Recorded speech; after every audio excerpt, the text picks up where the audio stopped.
नारियल के जन्म की कहानी। कहते हैं कि कोई भी पूजा पाठ बिना नारियल के अधूरा होता है। हमारे हिंदू धर्म में इसका विशेष महत्व बताया गया है। शास्त्रों में भी इसे बेहद खास माना गया है, इसलिए इसका एक नाम श्रीफल भी है। लेकिन क्या आपको पता है कि ये कहाँ से आया और धार्मिक कार्यों में इसको क्यों इतना महत्व दिया गया है? तो चलिए आज हम जानते हैं कि ये कहाँ से आया है, कैसे हुई इसकी उत्पत्ति।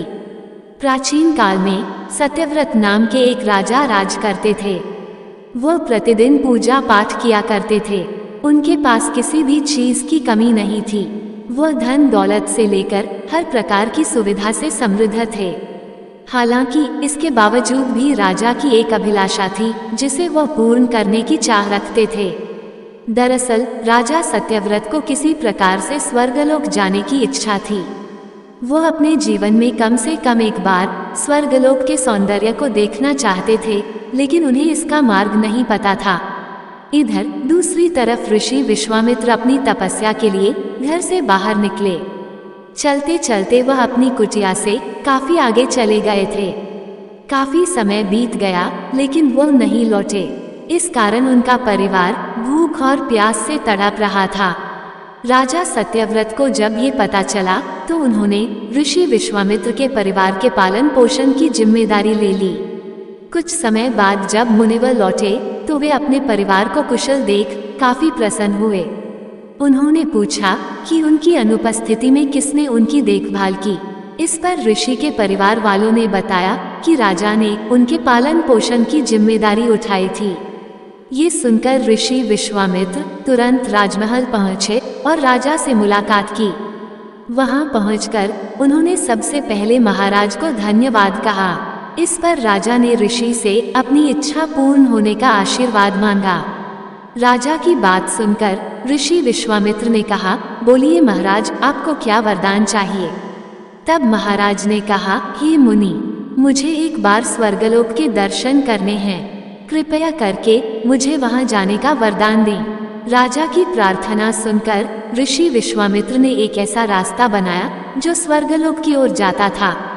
ये देख राजा सत्यव्रत बहुत खुश हुए।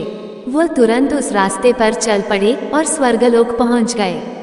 वहां पहुंचते ही इंद्रदेव ने उन्हें नीचे की ओर धक्का दे दिया, जिसके कारण वो सीधे धरती पर जा गिरे। राजा सत्यव्रत ने तुरंत सारी घटना ऋषि विश्वामित्र बताई। राज की बात सुनकर ऋषि विश्वामित्र गुस्से से आग बबूला हो उठे। उन्होंने तुरंत सभी देवताओं से इस बारे में बात की और इस समस्या का हल निकाला, जिसके बाद राजा के लिए एक नया स्वर्गलोक बनाया गया।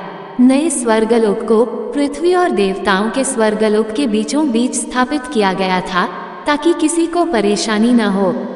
नए स्वर्गलोक से राजा सत्यव्रत तो बहुत खुश हुए, लेकिन विश्वामित्र को एक चिंता लगातार सता रही थी। उन्हें डर था कि नया स्वर्गलोक कहीं जोरदार हवा के कारण गिर न पड़े। अगर ऐसा होगा तो राजा सत्यव्रत दोबारा से धरती पर जा गिरेंगे। काफी सोच विचार के बाद ऋषि विश्वामित्र को एक उपाय सूझा। उन्होंने नए स्वर्गलोक के नीचे एक बहुत लंबा खंभा लगा दिया ताकि उसे सहारा मिल सके। ऐसी मान्यता है कि नए स्वर्गलोक के नीचे लगाया गया खंभा एक विशाल पेड़ के तने के रूप में बदल गया। यही नहीं, कुछ समय पश्चात जब राजा सत्यव्रत की मृत्यु हुई तो उनका सिर एक फल में तब्दील हो गया। तभी से इस खंभे को नारियल का पेड़ कहा जाने लगा, जबकि राजा का सिर नारियल के रूप में जाना गया। यही कारण है कि नारियल का पेड़ इतना लंबा होता है। हिंदू पौराणिक कथाओं के अनुसार नारियल को व्यक्ति के सिर का प्रतीक माना जाता है। पौराणिक कथाओं में ऐसा वर्णित है कि पहले के समय में नर बलि का प्रचलन होता था। इस नर बलि को रोकने के लिए नारियल को सिर का प्रतिरूप बनाया गया। दोस्तों, आपको ये कहानी कैसी लगी? कृपया कमेंट करके जरूर बताएं। वीडियो पसंद आया हो तो लाइक करें और ऐसी ही और भी बहुत सारी जानकारियों, कथाओं एवं कहानियों को सुनने के लिए चैनल को सब्सक्राइब जरूर करें। धन्यवाद।